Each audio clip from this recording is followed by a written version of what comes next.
За өнөөдөр эхнэр миний мэдснээр шууд 16 оны сонгуульд онон ардын намын сурчлаганд явсан эренгүүтээ нийслэлийн аудитын газрын дараагаар авгаа эхнэр Саран Сүхийгээ томилуулжээ. Саран Сүхэн нийслэлийн аудитын газар очиод үнэлэхгүйгээр хүн халжээ. Халагдсан албан тушаалтан шүүхтэд 20 сая төгрөгийн өрөнд Монгол улсыг оруулжээ. Тэгсэн чинь энэ нөхөр хариуцлага алдчихад байхад шүүхээр нотлогдчиход байхад яагаад аудитын ерөнхий газрын төрийн өндөр албан тушаалны 6 дээр очиод суучваа. Энэ нь та өөрийн байр сууриа илэрхийлнэ үү? Манай ажилд орохдоо тийм шүүхийн шийдвэр надад тийм шийдвэр бол байхгүй. Өөрөөр хэлбэл наад сая шүүхийн шийдвэрийн дарга загж байгаа танай өрөөнөөс гараа явлаа. Загж байгаа ямар асуудал ярив тантай? Ажлын цагаар загж байгаа ажиллаа хийхгүй энд аудитын ерөнхий газрын даргын өрөөнд ор суугаад миний лайвд хүртлээ. Та хоёр юу ярив нууц шүүл. Дагж буй асуудлыг шалгаж байгаа аудит орцсон байгаа. Магадгүй танд нөлөөлөх гэж ирсэн болов уу яасан бол? Тийм ерөөсөө байхгүй. Яг танай өрөөнөөс загж буй генерал гараа яв. Энэ юу гүчи одоо ямар өнөөдөр ажлын цаг шүү дээ. Гүчи одоо яг Монгол улс бол яг бол загж буй генералыг одоо шалгаж байгаа хөх шалгалт орцсон байхгүй. Одоо шалгаж байгаа хөх шалгалт орцсон байхгүй юу? Мэдэхгүй тэрийг мэдэхгүй. Тэгээ шалгаж байгаа хүн аудитын ерөнхий газрын өрөөнөөс гараа явчих даргын өрөөнөөс. Гүч болно л да. Бид нар бол ажил ярьсан. Болно. Юу ямар ажил ярьсангүй. Хоёр мэдээж хувийн бизнес ярьсан юм уу? Нэг үл төрийн ажил ярьсан юм уу? Бизнес хийдэггүй. Та бол би бизнес хийдэггүй. Та бол тусгай албаны хүн биш. За манад энэ загж буй генерал ороод ирлээ. За загж буй генерал ийм асуудлаар ярьлаа. Бид хоёр төрийн ийм ажил ярьлаа гэд хэлээд өгөөч дарга. Үгүй бид хоёр ерөөсөө ажил яриаггүй. Юу ярьсан? Бид нар эртний танилуд. За. Тэгээ ажлын цагаар загж буй ажиллаа хийхгүй аудитын ерөнхий газрын даргын өрөөнд цаг копи өгөө тэнэ явж шин. Би тэг сарж зүг. Үгүй надад та нар ажлын бус цагаар эртний танилуд энийгээ гэрт орж болно. Чи одоо хаашаа юм бэ? Над нэг энэ сонгогчтой хүндэл. Чи өөрөө тийм би сонгогч биш шүү дээ. Чи өөрөө энэ иргэдэд хүндэл. Иргэдэд. Иргэдэд зүм мэдээлэл өгөх ёстой. Загж буй генерал танай өрөөнөөс гараа явлаа. Үгүй ягаад гарч болдгоо. Та хоёр ажлын цагаар юу ярива? Ажил ярьсангүй. Тэгээд ажлын цагаар энэ цайны цагаар байлаа шүү дээ. Тэгээ ажлын цаг би танаа түрүү одоо орж ирснээс амралтын цагаас өмнө орж ирсэн. Та бодвол оронгуудаа цайны цагаар биш ороод нэг 2 цаг болж ийн гэсэн таны өрөөнд бараг цаг гаруй ярьлаа гэж. За дараагийнх нь аваад. Дараагийнх нь одоо тэгээд би ингэж одоо мэдээллээр хөтөлж ингэж ярьжээ. Таны наадхыг чинь яаж асуух нь миний усууд. Үгүй тийм биш аахгүй. Та олон нийтэд хандж л байгаа бол олон нийтийн эрх ашигыг би буруу юм ярил та шүүдгүй хуулийн байгууллага шүүдгий. Үгүй би бас иргэдийн хувьд шүүх хэрэгтэй шүү дээ. Тий. Яг та үзэл бодлоо надад хэлж болно. Тэрнээс та надад тэгээ та надтай миний хийж байгаа ажлын талаар ярьж байгаа аахгүй. Тий.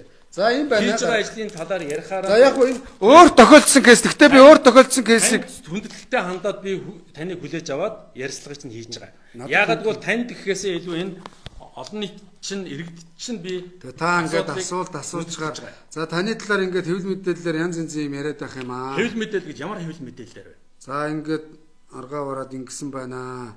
За жүжигчин ононгийн ихнэр ажилласан юм байна. Санхүүгийн аудитын газрын захирал Наран Чимэг гээд тэтгэвртэй гарах нас нь болсон хүн байдгийн байна. Тэтгэврт хэдэн настай байгаа вэ? Даргаасаа буухгүй гэж шүүхээр орсон нэр зүүж 2 нас хасаад 24 оны сонгуул хүртэл ажиллахаар тохиролцсон байна лээ гэж байна. Тэтгэврт хэдэн настай гардыг? Гүг татврын нас нь болцсон л гэж байна. Харин би тантай энийг хариулах гэж эмэгтэй хүн эрэгтэй хүн өөр хэдэн настай гардыг? Тийм бодвол тэтгэврт гарах нас нь хэдэн наснаас эхэлдэг? 60 нас. Энэ хүн хэдэн настай? 55, 56.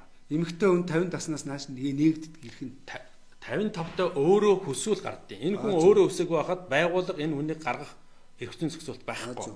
Та эмэгтэй хүн 55-аас 60 насны хооронд тэтгэврийн нас нь нээгдээд 55 нас хүрчүүд хүн өөрөө зөвшөөрүүл гаргав. Аудит өөрөө туршлагатай суурилсан ажил гэдэг байхгүй юу? Тийм учраас энэ хүний туршлага ажлынх нь одоо чадвар нь өнөөдөр байгууллагын зүгээс энийг зөвшөөрөөд одоо өөрөө өргөдөл өгөөгүй тохиолдолд энийг гаргах үндэс байхгүй юу? За энэ оргилмаа гэдэг татврын ерөнхий газар бол тэрийг хууж өрцөн болж өгнө шүү дээ. За энэ оргилмаа гэдэг хүн татврын ерөнхий газрын дарга байхдаа энэ UAS-аас ингэ авилгалд оролцож ирсэн юм уу? Оргилмаа гэдэг тэгээ хятад улс руу таад итгэлгээр явуулж ирсэн юм байна. Тэгээ сүүлд нь аудиттай ажилд авсан юм шиг байна. Оргилмаа гэж хүн танад ажилддаг уу? Аудитор байгаа. Аудитор байгаа. Өмнө нь та татврын ерөнхий газар байхдаа оргилмаа цуг танад ажиллаж ирсэн юм уу? Татварт ажиллаж ирсэн нэлээдгүй улсууд энд байгаа. Ингээ багаараа дагуулад ирсэн юм уу? Үгүй баг гэдэг ойлголт бол байхгүй. Зүгээр оргилмаа ягаад татврын ерөнхий газар таныг ажиллаж байхад цуг ажиллаж ирсэн энд ирэхэр ч цуг ажиллаж байгаа. Ямар ч тийм Яагаад боломж болохгүй гэж? иргэн оргилмаад боломж олдоод жирийн охтуудад яагаад боломж олдохгүй? Энэ байгууллага бол шүү дээ, тийм ээ. Төсвийн орлого зарлагыг хяндаг. Гэхдээ би Төсвийн оргилмаа орлого гэдэг бол Үгүй та болохоор ингээд надад татварын тайлбарлах гэдэг. харин би хэлж штэ. Үнцгийг хэлж штэ. Иргэн оргилмаа таныг татварын ерөнхий газар дараагаар ажиллаж байхад цуг ажиллаж исэн юм байна. Өнөөдөр аудит ажиллаж байх чинь цуг ажиллаж байгаа юм байна. Ингээд хоёр насаа ажиллаж байгаа цуг ажиллаж байгаа зөндөө олон улсууд байна. Ингээд багаараа чирж явд юм. 10 гаруй Одоо энэ чанаас гараад өөр байгууллагт очиод нөгөө хүмүүсээ чирлээ. Тэр байгууллагатаа орлоо. Ингээд хувийн байгууллага шиг одоо саяхан шүүх шинжилгээнд дээр нэг шин дарга ирж ийн гинэ. Бүх дарга нарын ясалж ийн гинэ. Хөп. Нөгөөдүүд нь ингээд төрд ажилласан маргааш сэтгүүртэй гарна гэж хэлсэн ингээд багаараа ингээд хувийн байгууллага шиг ирдэг дүр зураг танаа дээр харагдаад Үгүй. Та буруу харж байна. Энэ бол буруу юм байгаа үг нь. Ер нь бол таны яг ярьж байгаа өнцгөр бол буруу. Зүгээр энд өөрийн өнцгөр төрийн эрх ашигын үнднээс харах юм бол төсвийн орлого хариуцж ирсэн газар ажиллаж байгаа хүн энэ байгууллагад орж ирж ажиллаж болохгүй гэсэн юм бол ерөөсөө байхгүй. За оргилмаатай өмнө цуг ажиллаж байсан байна. Одоо цуг ажиллаж байгаа юм байна. За үнэн Надад энд нэг татварт За ажилласан хоёрт өмнө нь өөр Б газар бондоо хорол ажилласан гэдэг зөндөө энэ байгаа. аудитын газрын хөгжлийн бодлогын төлөвлөлтийн газар бондоо хорол гэж Наадуулч үнэтэй. нэ штэ бид нарын дотоод асуудал байна мөнгө. Бундан хорол гэж дарахтаа таныг ингээд янз янзаар холбоод хэвлэл мэдээлэлээр яваад би бас харуулж болно л доо. Энэ үнэн үү юу ямар учиртай юм бэ? Тэгээ бондоо хорлын одоо гэр бүлийнх нь хүртэл танаа дээрж агсан цогтоо тавьсан сургаах тийм болсон юм уу? Мэдгүй. Бундан хорол гэдэг та ямар нэгэн газрын дарах гинэ? Тэгээ энэ бас гадаадаар аялал явж идэг гэн бондоо Аа хорлоо. штэ. Наадах чинь хэвлэлээр биш. Зүгээр сошиалоор хүн гүтгэж гаргасан мэдээлэлээр суурилж та надаас асууж байна.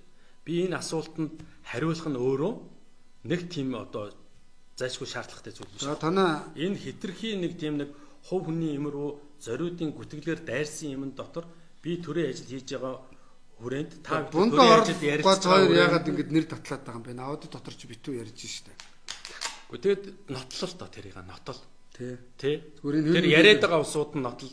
Мэдээлэл чинь үнэн юм уу За зөв юм уу? жүжигчин онон та өөрөө гэдэг мэдээлэл саран сүх ингээд яагаад ингээд хэмнэлтийн тухай хуулиар чөлөөлөгдөхгүй онон чинь болохоор зэрэг манай Монголын төрийг танай төр чинь ингээд доромжлоод байл шүү дээ. Яагаад төрөөс авгаагаа авахгүй байгаа? Хэмнэлтийн тухай хуулиар энэ ихнэрийг явуулах хэрэгтэй.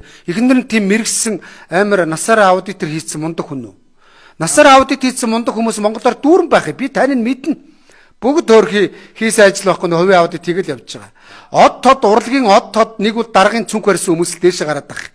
Онон 16 онд Монгол Ардын намын сонгуульд явсан ихнэр нь тэгэл нийслэлийн аудитын газрын дарга болсон.